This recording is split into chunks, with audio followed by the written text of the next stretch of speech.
We used to struggle with customers' item size and weights and the cost for inaccurate estimates.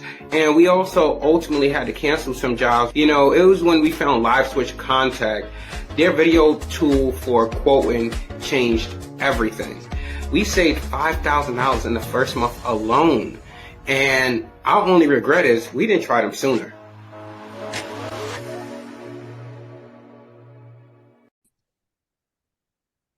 All right, y'all. Welcome to another episode of Mornings with Movers. Super excited for today's episode.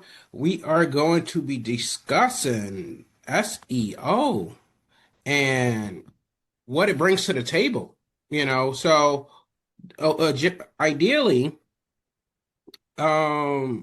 please live too much and die by referrals and Facebook leads. What happens when that slows down? And that's why we're having this topic today. We're joined by an amazing guest right now. We have Morgane, who will be, sharing her experience, her expertise in this SEO world. So Morgane, if you want to tell people a little bit about yourself.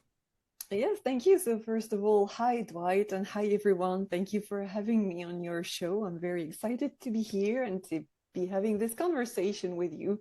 So I'm Morgane and I'm a sales copywriter and SEO strategist. So basically, I help service providers get found by their ideal clients without dancing on reels, if that makes them cringe, and without relying on social media, because these are rented land. It's not owned property.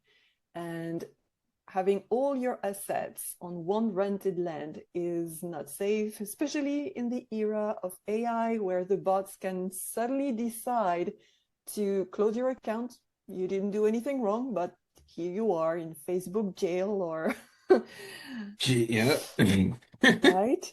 So what happens when all your business, all your followers, all your contacts are on your account and you're locked out of your account? Your business slows down, you're panicked. But if you have your website working for you and other, what we call evergreen, that's a little bit of jargon, but basically evergreen is like the trees that never lose their leaves. So evergreen is like marketing that never perishes. Yeah, like content that's there anytime for your people to find you, just like YouTube, what you're doing on YouTube. This is evergreen content.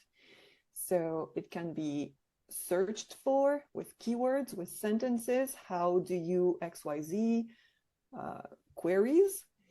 And anytime your ideal clients need something for like a solution to their problems that you have the solution for, even if it's like 2 a.m., they cannot sleep because of that problem that you solve.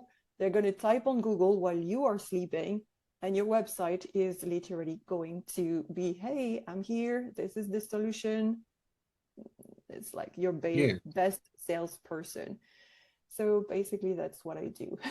Okay. Yeah, no, and the movie industry is big on SEO for the most part because you're always competing in this space with so many movers.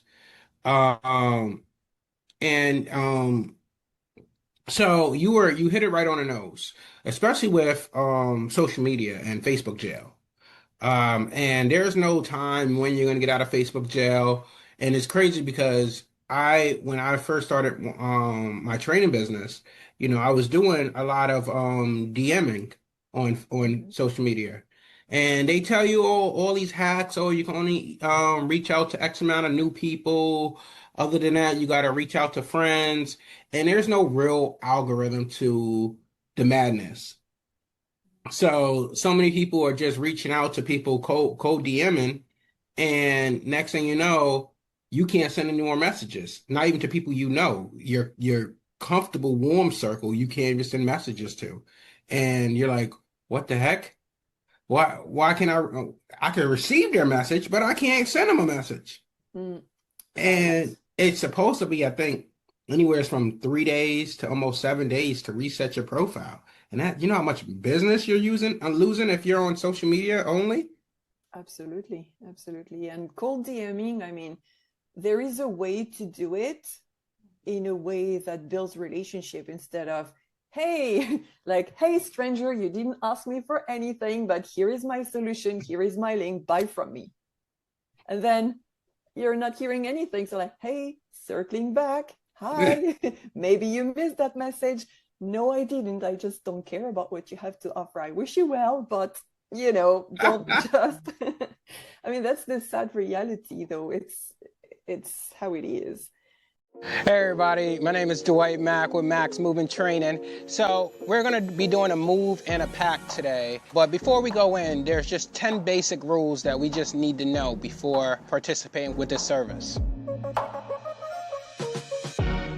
So number one, understand moving is a very, very stressful thing. The customer, they're uplifting their life from one location to another. They're having to call all these vendors and get all these suppliers in place so that basically they can make that transition. So their stress level is at the highest right now. We need to be a service provider that comes in and basically keep that stress level mitigated or very low. Come in as professionals and do our job the way we know how to do our job so that this customer is less stress during that move process. Number two, be on time. First impression is everything. You guys showing up outside of the window rubs the customer the wrong way. It messes up the rest of the move process. Even if you guys do the best job y'all can do, because one thing was off, this customer's mood is just off. Go up and beyond, be there before the time, as long as they're okay with it. Yeah, and it's weird because when I was back in the moving industry, in the moving business side of things, um, I would do SEO, I would do Google Ads, and and then the regular organic search of Google. Like, I guess, what is your thought? Because I know that Google scans your page for optimization and make sure that it's going to be good, has accurate information, especially like contact stuff. Right. So,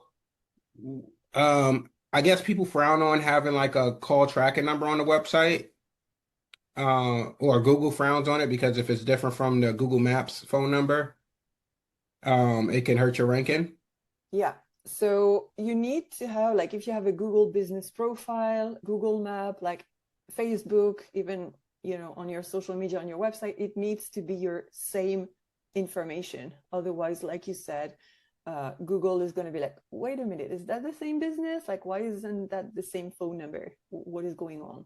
So indeed, you're very correct. That can harm your ranking in terms of the trust that Google has in you, and also people, because if they land somewhere and they want to call you and it's a wrong number, or the number is someone else because you changed your number and then someone else got your number, or so this can damage your ranking and your reputation, so to speak, and also reputation in real life. So yeah, always put the same information on Google business profile, your website, your Facebook, like everywhere you are, put the same information. And if you change it somewhere, like if you change your address or if you change your motto or whatever, always update everything. So Okay. So I guess, when is a good time in your opinion to use like a tracking number? a tracking number, you mean for the, like, the statistics, like Google, what you call, like the Google Kit, Um, like Google so Analytics, or? like just a normal tracking number so that basically you can see where your leads are coming from. Mm. Yeah, this is especially for ads, I would say. Okay. Okay. Yeah, Because then, but because then it doesn't need consistency with the ad side of things.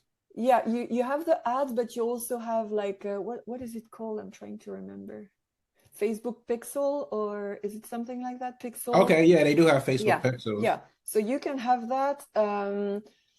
Nothing wrong with it, as long as you are clear in your cookies what you are actually tracking. Like, it needs to be transparent. So people, especially for certain countries, like in Europe, for example, Europe is very big on privacy and, cookies, like the Mhm. GDPR and all of that. So you can use the tracking number to know where your traffic is coming from, But I would always recommend to be transparent in your cookies and to allow to disable some, like strictly necessary, allow all, and to have the detail of the purpose as well. Okay, no, Yeah. that's I just every time I go to the site, they'd be like, "Do you want to accept the cookies?" I'm like, "Down." Do I should I say no? Like, then I'm like, they might kick me off their website if I say no. I don't know. Yeah, sometimes in some European website, I don't know if I don't think I've seen it in the US. I think I've seen it on UK, yeah, British websites. Like if you and in France as well, if you refuse the cookies, you can access, but you need to pay like €1 or €2 to access that page or like get a membership. So I guess they are kind of monetizing the people's information, like basic info, like email address, country, IP address, and all these kind of things. hmm But yeah, but on most service providers' website that I see is just traditional cookies, for like if they embed YouTube videos or if there is ads as well to track the traffic, like you were saying, or social media cookies, and also the normal platform analytics as well. Okay, okay. So, um, let me see. I got some good questions for you. Need a last minute fill in or facing an unexpected injury among your moving staff? No worries, Moving Force has you covered. Our app instantly connects you with trusted, professional movers who are ready to step in and handle urgent jobs whenever you need them. With our reliable network of vetted experts, you'll never be left shorthanded. What are you waiting for? Download the app now and sign up for free now. Your stress-free move is just a tap away. For those that don't know about SEO, how do you feel SEO compounds over time? Yeah, it absolutely does. So if you compare it to social media, you're going to pour your heart into a social media post with a lot of value, and your mom, your neighbor, and your childhood's best friend are going to see it and like it. And then it disappears. You've put your efforts in one post that disappears within a few hours, 24 if you're lucky. Although now it's changing a little bit, but it's still short-lived content. If you take that amount of time that you're using to create, let's say, a blog post, for example, the blog post is like your BFF. It's going to be working for you forever. So this blog post that you have created, you optimize it for Google. So a title that corresponds to what people are searching in real life, like with the Google search, when you do a few searches on what people are actually typing on Google. So this is going to keep working for you. And then the more you post blogs, the more Google is going to trust you. And I'm not saying you should blog every day or even every week. You decide how long, like how often you want to blog for, or how long you want to blog for. If it's 1 year to really give a boost to your website, build a reputation, and then you want to slow down, you can.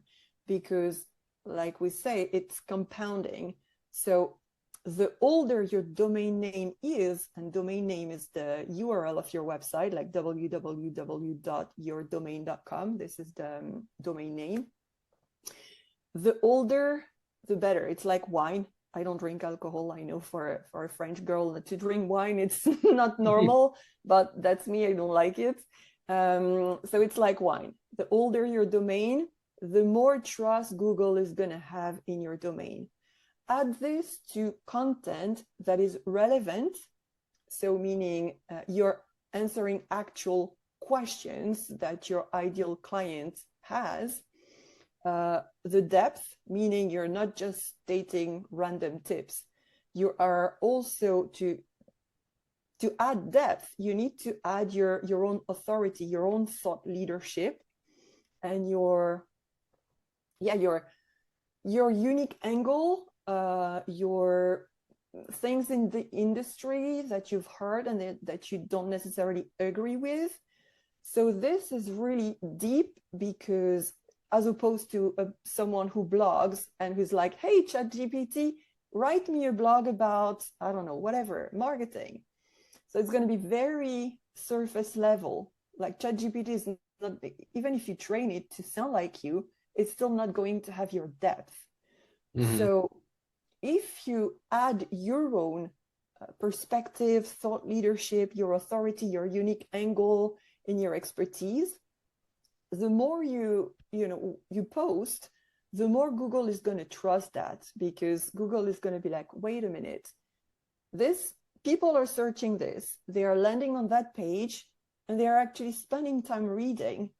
So that website seems to be really trustworthy. So next time someone searches for the same thing, I'm going to push that website up. Mm. So the more relevant you are, the more Google trusts you, because the more time people spend reading your website. So it's like a snowball effect. Okay. Now, I guess this is so I've been around websites and website building for quite a bit of time as I do it on my own self-development and stuff. Awesome. Now, um, is it, I guess, SEO, so for some of those people that do SEO for themselves as well, Mm-hmm. is it as simple as going in the website where it says, hey, enter your SEO keywords, da da da da, back end part, or is it more, I guess, more in depth? I mean, yes, there is a part with the keywords. So you're absolutely right. It can be, it's a simple part that's here, and SEO is not complicated actually. So keywords, I want to share a nuance here between keywords and long tail keywords. So long tail keywords are groups of words, like 3 words or more. Let's say coach is a keyword. Business coach for entrepreneurs, for service entrepreneurs, is a long tail keyword. It's super precise, okay? So the more long tail keywords you add into your website, the more chances you have to be found by your ideal client. Because in this example that I'm giving you, let's say service entrepreneurs, you don't want to work with people, let's say you don't want to work with people who are product based. So service entrepreneurs are going to be looking for marketing strategies for service entrepreneurs. They're not going to be searching for product based. So at least you are attracted, you're talking to them, you're acknowledging that you are here for them. Okay, So okay. keywords in that sense are a part of, absolutely a huge part of SEO. But beyond the keywords, you also have, let's talk, for example, about the image optimization. Big images slows down your website. So you want to, there is a not brand new, but like relatively new format that's called WebP, WEBP format. Not all platforms are allowing this format. Like some platforms are strict with PNG or JPEG. But I would say if your platforms allows for your images to be converted into WebP format, I would suggest to do so, because it reduces, it's like it compresses the image so it loads faster. Because so just to finish on that, there are many free converters if you want, but the one that I use is Convertio. You type Convertio on Google and you will find the free converter from PNG to WebP or JPEG to WebP. If your builder doesn't allow for this WebP format to be uploaded, you can go to tinyjpeg.com, tinyjpg.com, sorry, and you can still have a PNG image, but reduce, once again, compress the site so it's less heavy, it's lighter to load. Where I'm going with that is because on mobile, you want your website to load super fast, and Google will judge you on that like mercilessly. So Google loves for a website to load fast, especially on mobile, because people don't want to wait 5 seconds for your website to load. If it's loading slowly, they're just out. So just to summarize what I've said for now for the SEO aspect, you have the keywords, you have the images, you also have the text hierarchy. So I'm sure you've seen in your website that you have H1, H2, H3, like this kind of tags that you see. And many people think it's for design, like, oh, I'm just going to save H1 as this design, and let's say this is going to be for my main titles. But it's actually a hierarchy for Google. Your H1 title is what communicates with Google the most. So H1 is the most important, and this is where your most important keywords you want to show up for in search results to be there. Like, let's give you a random example. If your H1 title is, "Hi, welcome to my website," like Google is like, yeah, cool, that's a website. What do I do with that? Not relevant. So the text hierarchy is very, very important. And then lastly, about SEO, you also have everything that is, how to put it, like, not really from a point of view of aesthetics, but more legibility. Google will penalize bad contrasts. So if you have a black background and a dark gray writing, or a light gray writing on a white background, the contrast is not good. And Google will penalize that as well for visually impaired people. It's not user-friendly. Like, you're going to develop wrinkles just by trying to to read the text. Mm-hmm. So Google is really big on contrasts as well, and the legibility of the fonts, like fonts that are, not super fancy. Like, don't put your most important words in a fancy font that is hard to read. This is more for user experience. You don't want people to guess or to try to decipher the font, and also a font size that is big enough for people to read, especially on mobile. So I would recommend 17 to 18 pixel for mobile and desktop as well. Yeah, so it's similar to moving. Y'all want to basically have a checklist, Yeah. this is if y'all doing it yourself and want to, stretch yourself thin and wear 8,000 hats, or you can go with an SEO specialist who knows what they're doing, and they'll have their own specialized checklist. Um, so why do I guess as we get closer to the end of our segment today, why do most service businesses never get consistent leads from their website? Is because is it a big factor compared to what you just mentioned, or? Yeah, there is everything I've just mentioned. So the optimization in general, like if see Google as a matchmaker, it needs to match your business with those who need you, who are searching for you.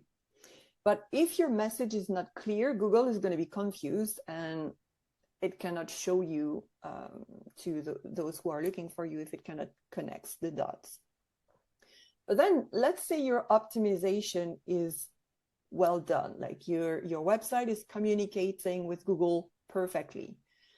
Then you might have another problem, is that you're getting visitors, but nobody is actually booking. And in that case, there's nothing wrong with your website per se, it's just the messaging. Are you talking your ideal client's language? Are you talking about solutions to reduce fiscality rates or whatever? Or are you talking to someone who needs accountant to help for taxes? So it's the same thing, but different language. It's like a vet talking about dermatite, equipped with the lab for all kinds of tests, while the pet owner just wants to know that his pet can be diagnosed and he can walk away with a treatment straight away. Mm-hmm. So it's just, are you talking jargon or are you talking normal, non-expert language, if that makes sense? No, that definitely makes sense. So this is exactly where the gap is, because you have the solution to your ideal client's problem. They land on your website and they're like, is that for me? Like, I'm not sure. Like, are you talking their language? Are you talking about their pains? Are you talking about their desires in an ethical way, obviously, realistic way? And so this is usually where most websites are, those who are well optimized are losing clients, is the language, the transformation as well. Or is the transformation clear? Are people aware of everything they're getting? And I'm not talking about the number of calls or like this is the how, right? I'm more talking about the outcome. What is the outcome that someone can hope to have, can trust they will have once they will have worked with you?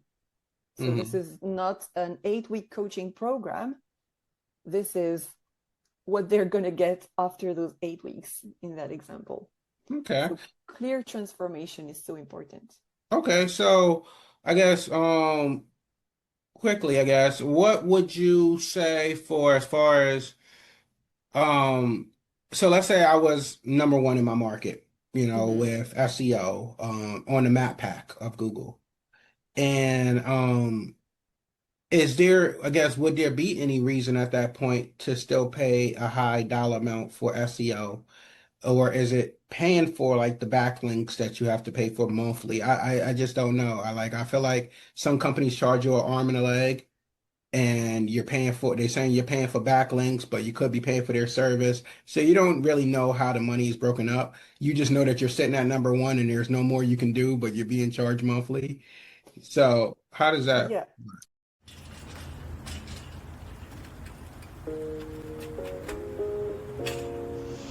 All right, guys, my name is Brandon. I'm with Max Move Management, and here's 11 steps on how to have a perfect move. The first one, the office should call, or your dispatcher should call the customer 2 days prior to arrival.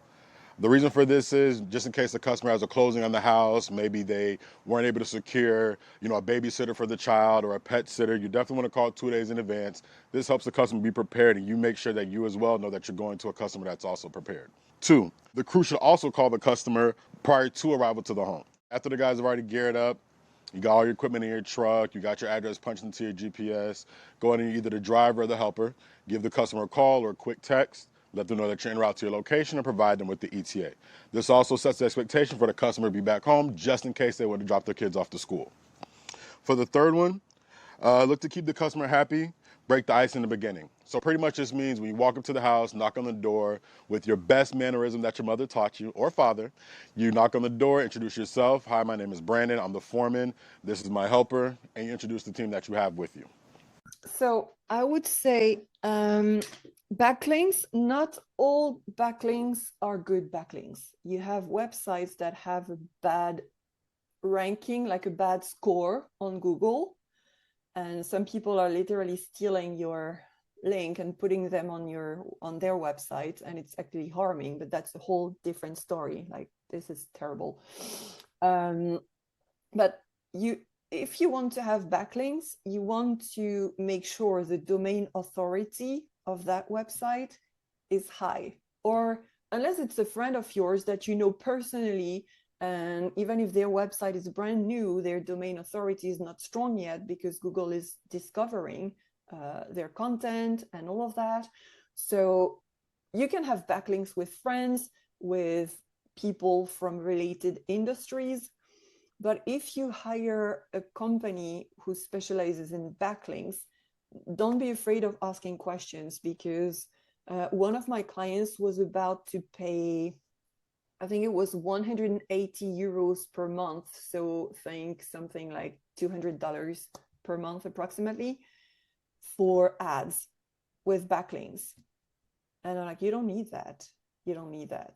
So we worked on his SEO, and because when you pay for ads, when you stop paying, everything collapses. But when you invest in SEO, it's a return, it's an investment forever. Like it keeps on giving.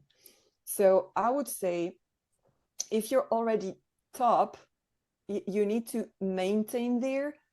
But I would say to really ask questions like, what are they doing exactly?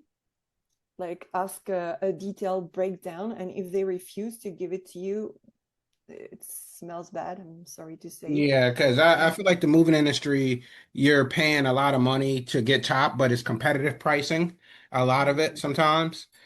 And there's like been some times in the industry where you're paying almost $2,000 a month, but now you're like, well, hey, I'm at the top of Google Maps right now. Like I'm number one in like a 3 to 4 mile, well, 3 mile radius before I start to drop to two, three, four.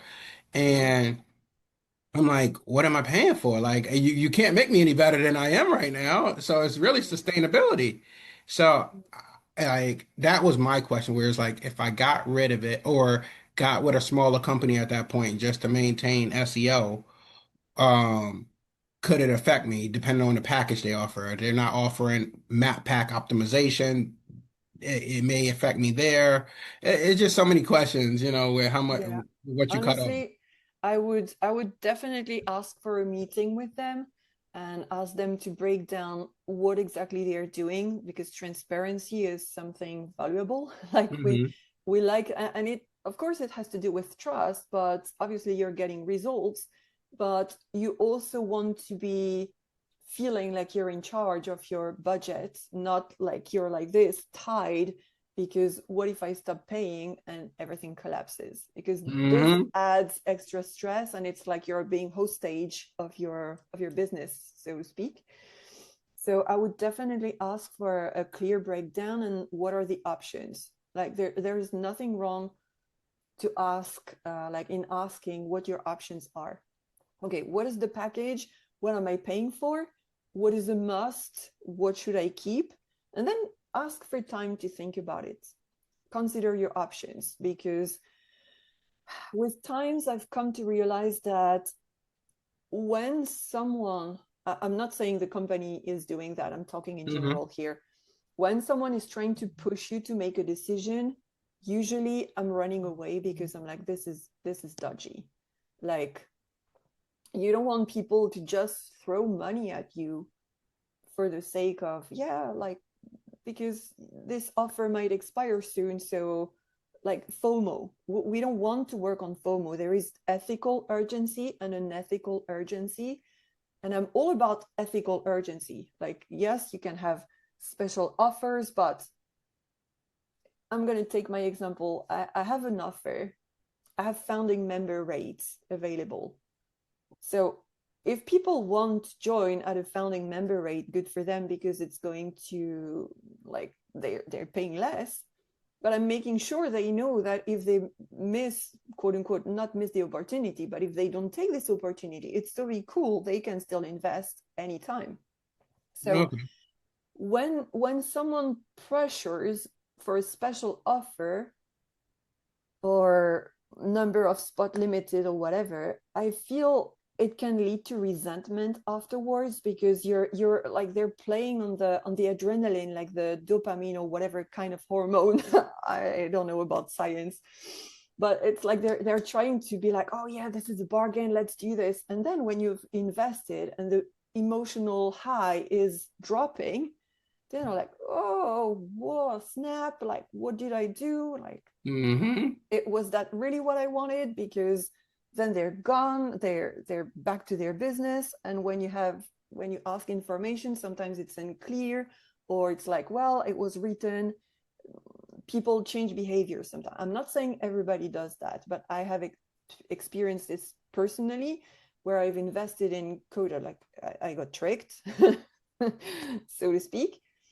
And then it leads to resentment, because you're like, I should have known better, I should have done more research, but it was so appealing, it was so juicy, I felt I was gonna have a good deal.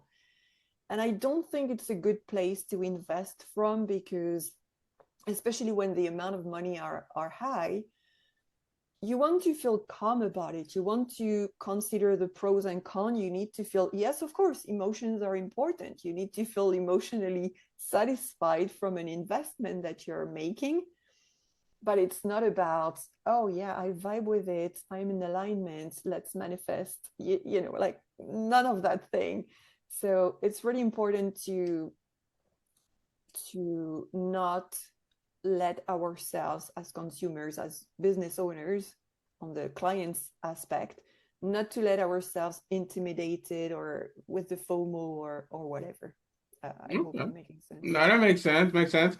All right, child. So we are at the top of the time. Thank you so much, Morgan, for joining us. If you want to Thank leave your you. calling card so we can send some clients your way. Thank you. Yeah, absolutely. So I have actually, you were talking about a checklist earlier.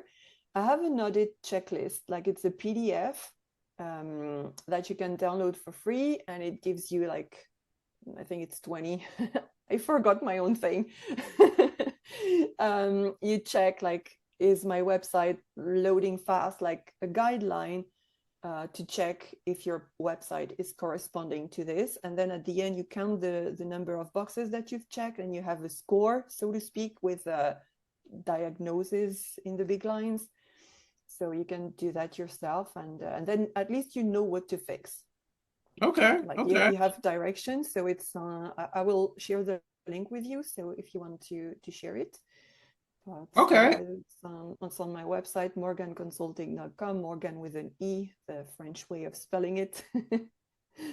Okay, y'all. So y'all heard it first. I hope some of these strategies y'all able to diagnose. And then I'm gonna have Morgan's website on this video when it goes when the replay comes out. So y'all can check it out. If y'all need any SEO help, she can help you with it. And y'all keep crushing it out there. We are getting very close to busy season. So make sure y'all are dialed in. Get your marketing right, get your budgets right. And, let's keep crushing out there. I'll see y'all soon. Thank you. Thanks, Dwight. Bye, everyone.